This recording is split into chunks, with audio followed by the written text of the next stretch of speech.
Indonesia is the most beautiful land in the universe. The land where we were born. The nation where we grew up. So many colors that live together in peace. With a million timeless traits. Assalamualaikum, Pak. Waalaikumsalam. Alhamdulillah baik. Ini kelihatannya Bapak ini. Alhamdulillah. Iya. Hari ini setelah itu kita upacara, alhamdulillah. Iya. Sudah tertib dan hal-hal yang tidak kita inginkan sudah alhamdulillah sudah ada. Itu adalah berkat panjenengan sebagai seorang pemimpin pembelajaran yang luar biasa. Ya tentunya dukungan dari 10 keluarga sekolah. Ya, siap, Bapak. Jadi gini, Bapak, mohon maaf, mohon izin, saya kebetulan kan ingin memberikan sebuah wawancara pada panjenengan sebagai pemimpin pembelajaran di salah satu pemberitaan. Yang pertama tentang dilema etika, Pak.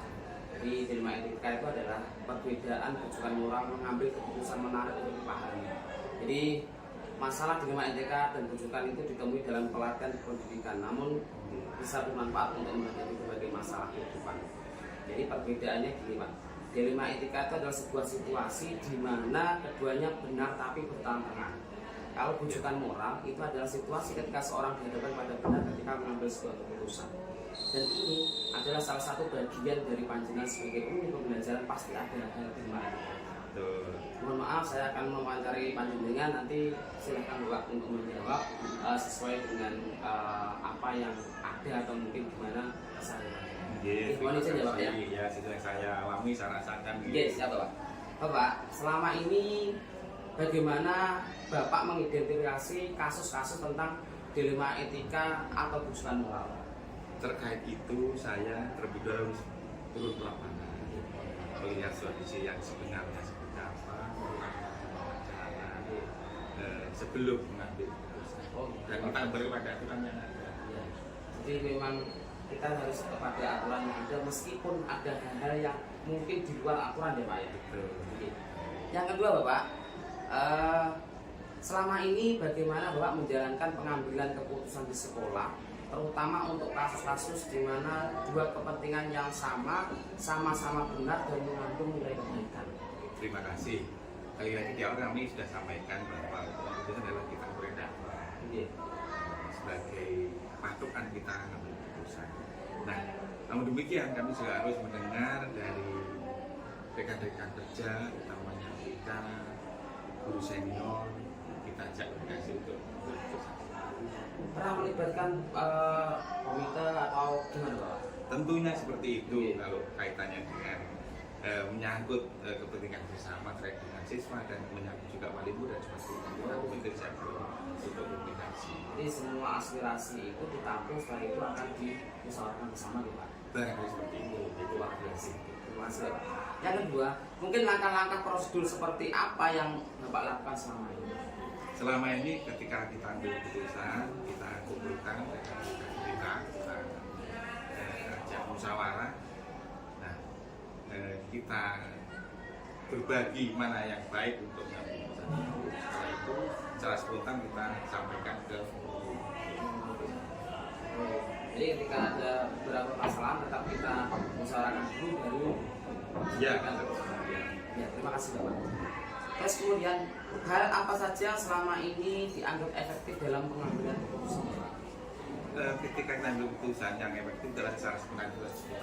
Oh, luar biasa. Nah, sehingga efeknya lebih bisa kita rasakan ke lingkup kita di luar kerja. Oh, gitu.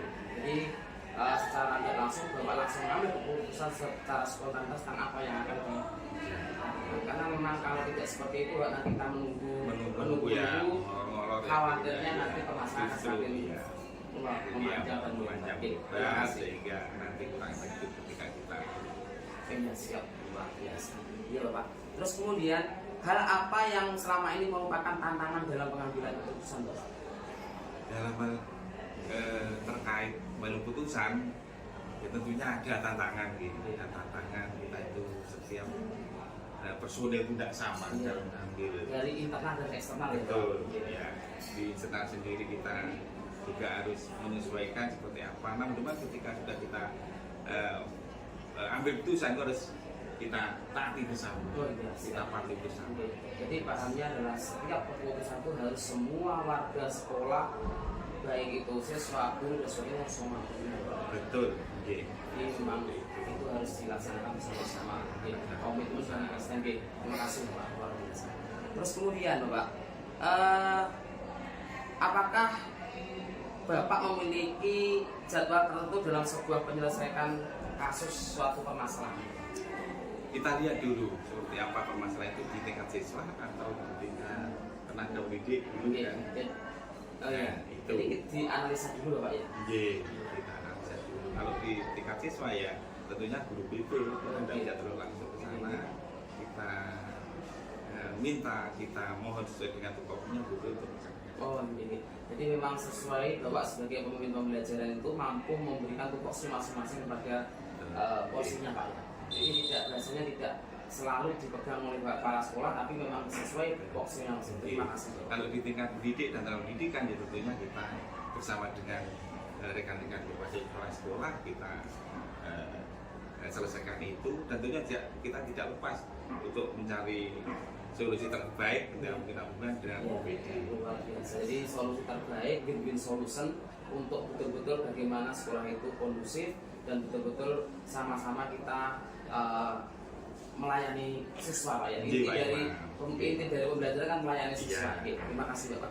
Yang kedua yaitu selanjutnya adalah apakah Bapak yang mempengaruhi faktor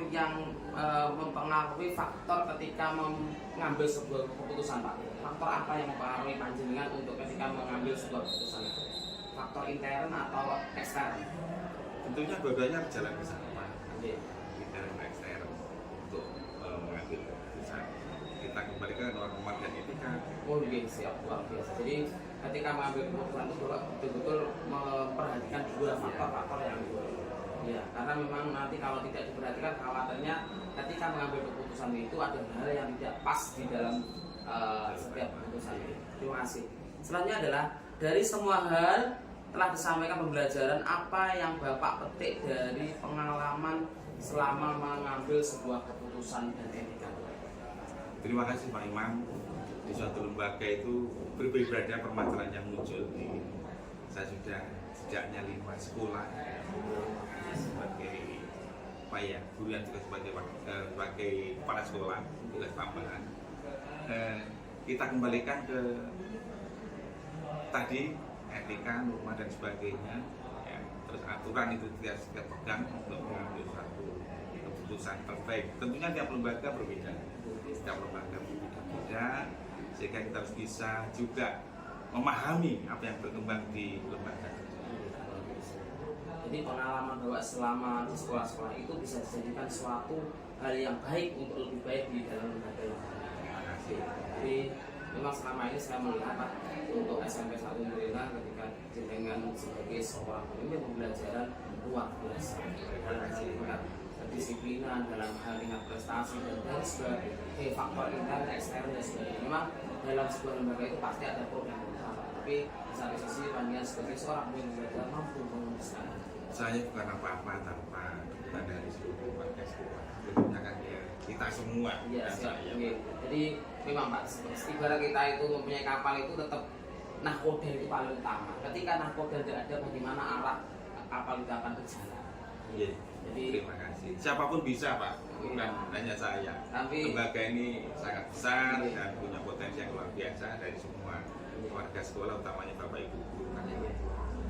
Jadi memang Bapak saat ini memang luar biasa untuk mengambil sebuah keputusan yang bahasanya kita sering dilema dengan apa yang kita ambil, apakah ini baik dan tidak baik, tapi dengan kemampuan dan pengalamannya yang belajar sering di sekolah-sekolah itu, maka hal ini bisa berdampak.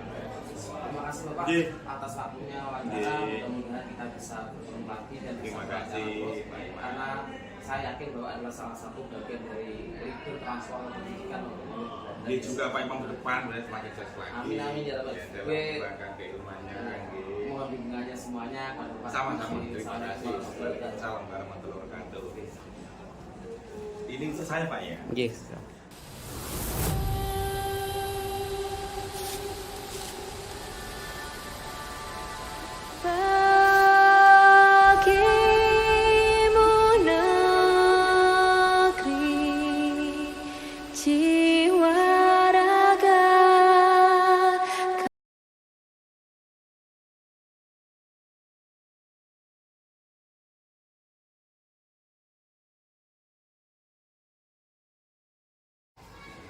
Assalamualaikum Bu. Waalaikumsalam. Selamat pagi.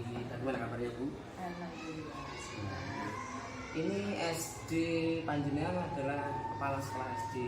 Satu lagi sekolah. Oke, Ibu adalah kepala sekolah SD Darul Soko yang berapa lama sudah menjabat? Di sini saya kurang lebih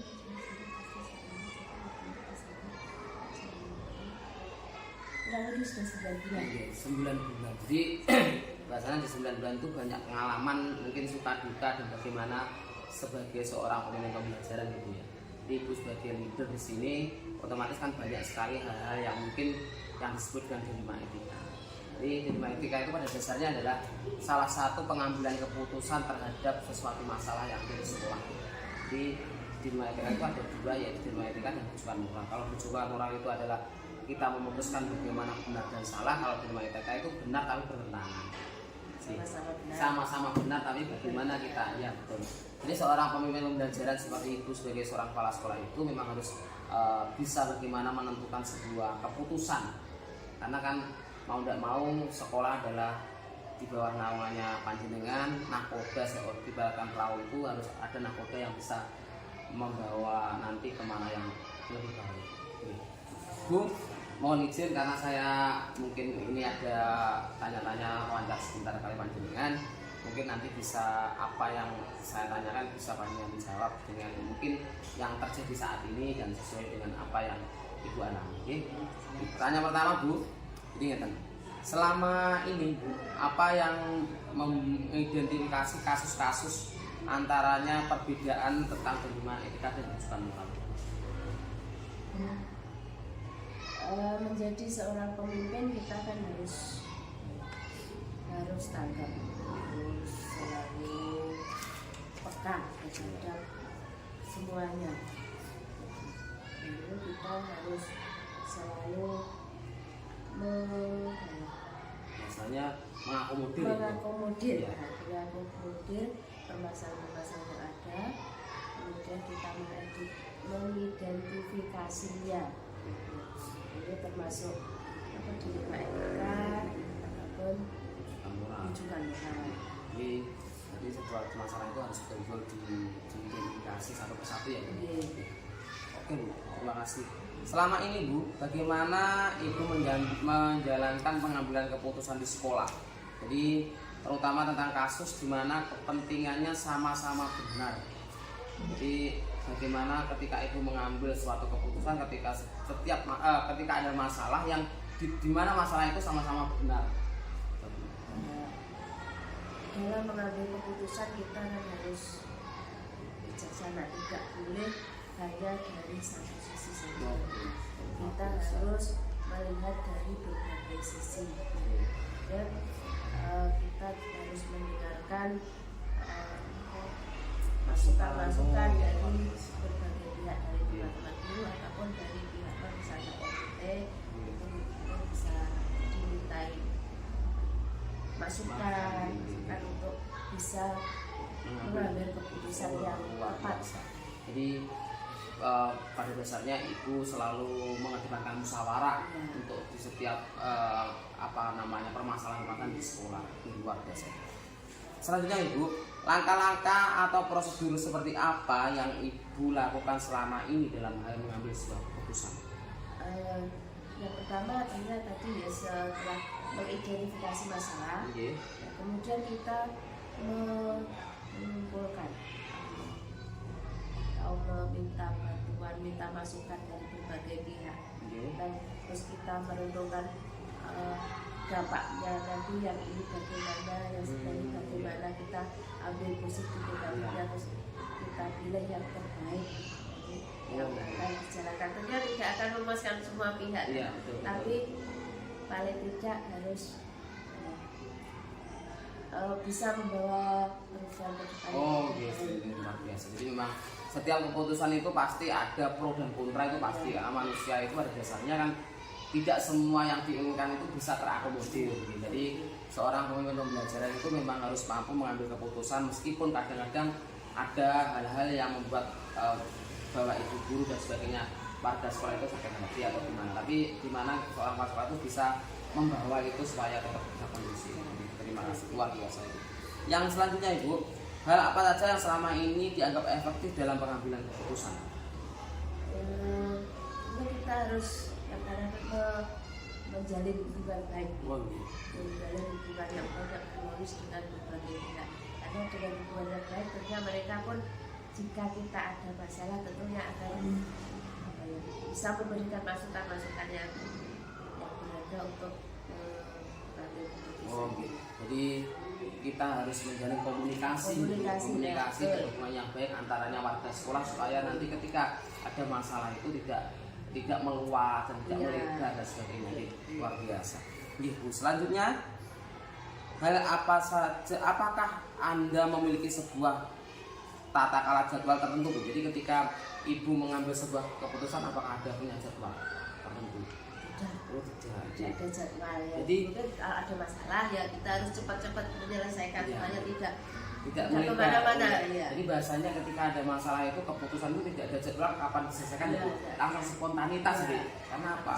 Nanti kalau tidak segera diselesaikan khawatirnya melebar. Jadi luar biasa. Jadi setiap ada masalah itu Ibu mengambil keputusannya itu pasti akan spontanitas untuk supaya masalah itu segera diatasi. Luar biasa.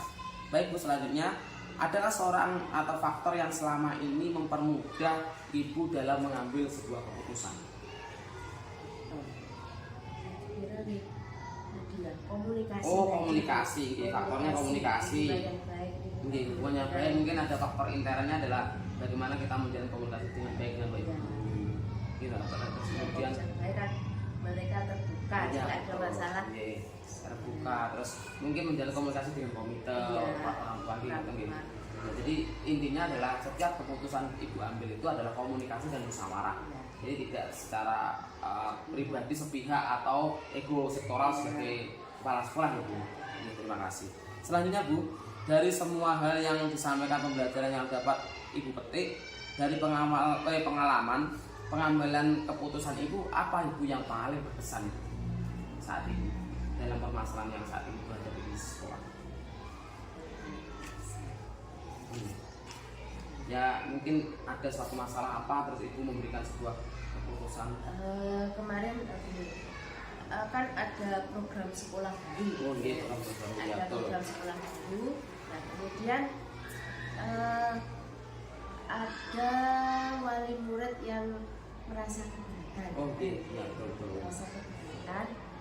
Akhirnya saya mengundang ibu tersebut.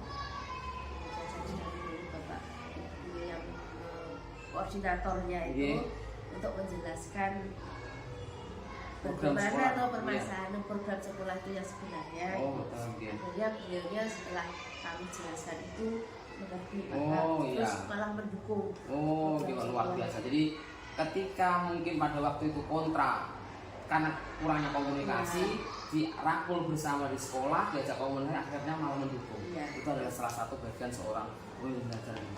Terima kasih Ibu sudah luar biasa memberikan waktu pada saya untuk wawancara Ibu.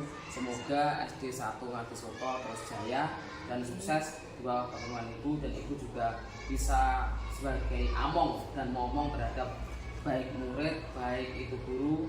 Jadi tetap, jadi kita itu sebagai seorang guru itu utama adalah murid. Kita adalah melayani murid dan murid. Terima kasih pelayan murid. Jadi murid itu bagaimana betul-betul dia akan tumbuh dan subur di daerah yang luar biasa ini. Terima kasih. Terima kasih Bu waktunya.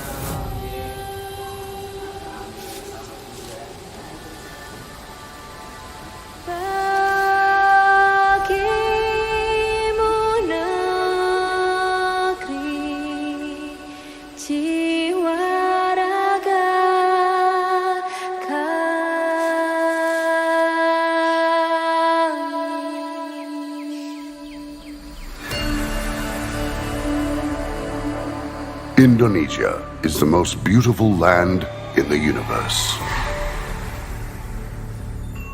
The land where we were born. The nation where we grew up. So many colors that live together in peace. With a million timeless treasures. With an abundance of natural wealth. Indonesia is not just wonderful. Indonesia is a wonderland. kota baru.